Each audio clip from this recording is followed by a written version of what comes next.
CEO of Latitude Leather, the best leather wear in town.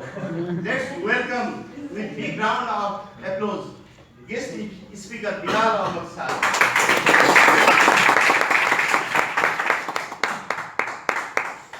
First of all, I would like to thank Starlight for this opportunity.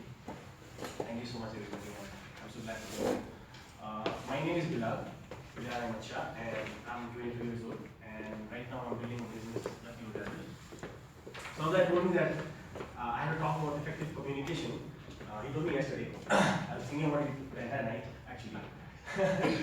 So yeah, before I talk about communication, I want to talk about listening. I want to talk about listening before I talk about communication.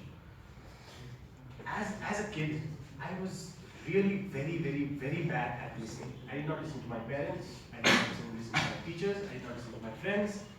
Basically, I did not listen to anybody. I did not even listen to myself. So because I did not listen to myself, I took decisions which were very bad for me, and it cost me a lot. About 4 years back actually, I was in Bangalore doing my engineering, and my chemistry teacher, she told me that I had to prepare for a presentation. I don't even remember the topic that she told me because I hated it. So she told me that I had to prepare for this certain topic, and I was like, okay, I'm going to prepare. So I have to speak in front of people. I went home, I prepared. Next day I came up. I was standing in front of the class, and when I was standing there, my legs started trembling. I was out of my mind. I had no idea what I was going to talk, and I was standing there still without uttering a single word. My teachers, she started laughing at me. My friends, my classmates, they started laughing at me. And it was one of the most embarrassing moments of my life, which I remember. There are so many of them, but one of them that I remember. After that, what happened was, after that, I rarely went to college, and they expelled me out of college due to attendance. And then I came back here, and this one certain thing, this incident, made me really understand that communication is so important for us. And that's how I went inside. I got into presentation stuffs where I learned from Prashanta sir and Umesh sir. They gave me the opportunity and skills about public speaking, about presentations and stuff. And during my first presentation, when I first presented in presentation stuffs, I had bought, I made a presentation and it was filled with 21 slides. So I delivered the presentation and it was comparatively okay. And Umesh sir said that it was not that good. He said that I had to improve. And after like about 5 to 6 months, he again called me and he told me that you have to give the same presentation and you have to deliver it again. So what I did was from 20 slides, I took down the slides to 8. The same content, I took it down to 8, and the presentation went very good. Now when I saw the reason why my presentation had improved from the first time to the second time was, the first time when I was communicating or when I was delivering anything, I did not have the intent of what I was going to, what people were going to take out of my communication. It was like, I was just thinking, this is what I have to put out. I did not think about the intent that I had behind that presentation. So that is when I realized that communication is not just about what you speak.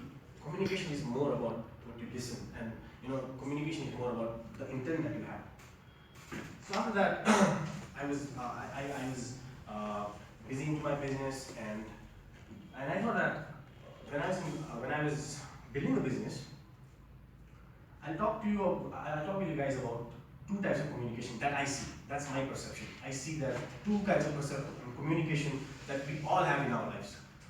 The first kind of communication that we all have is the communication that we have with others. It's the communication that I'm having right now with everybody else. In that communication, I'll talk to you guys about the communication that I have with my employees. Now, I grew up watching my dad talking to his employees in a way that I wouldn't want to work for him ever, because he was very bossy, he was speaking too much, he did not let my employees speak. So when I got that opportunity, because the employees were now working with me. So now what happened was, when I talked to them, I don't know if I listen to others or not, but when they're talking, 80% of the time, I listen to them. 80% of the time, I make sure that I sit down, I listen to them, and it's just 20% of the time that I speak. Now what happens was, we still having communication. Me and my employees, we still have communication. But because I'm listening, it makes them feel that they're the boss. Because in reality, it's not that me who's the boss, it's actually them. because I know that it's because of them the company is running. So now the kind of communication that I have with my employees has really helped me because I listen. It's not because I talk. I really shut my mouth up in front of them and listen to them like vigorously. And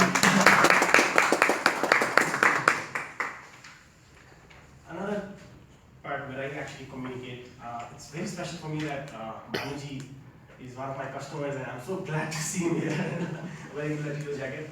Second thing that I've seen is communication with my customers. I was in Tamil and I saw two guys wearing the leather jacket. I knew that this was from my store. So my friend was in leather.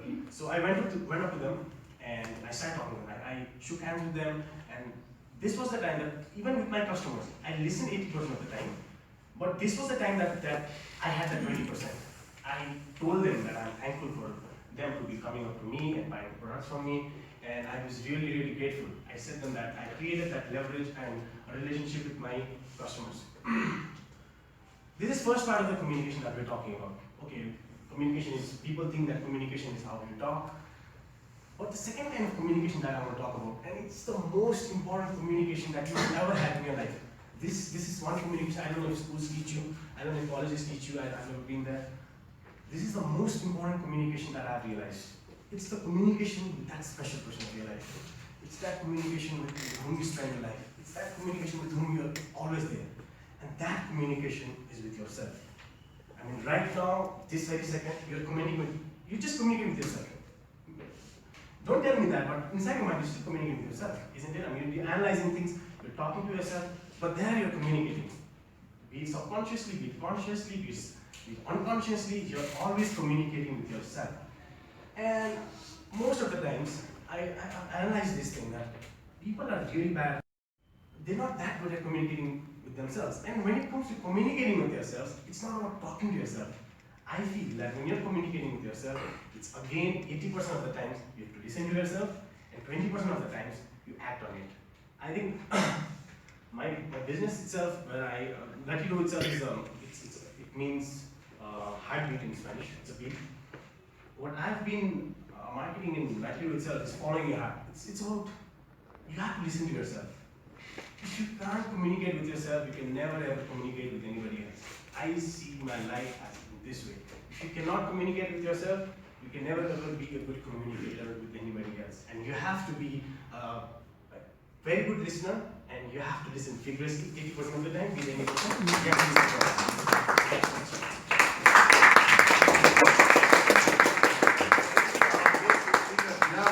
For your wonderful, valuable information about communication.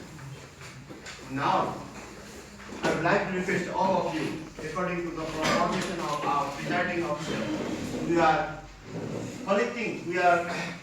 you can give your valuable vote to our prepared speakers.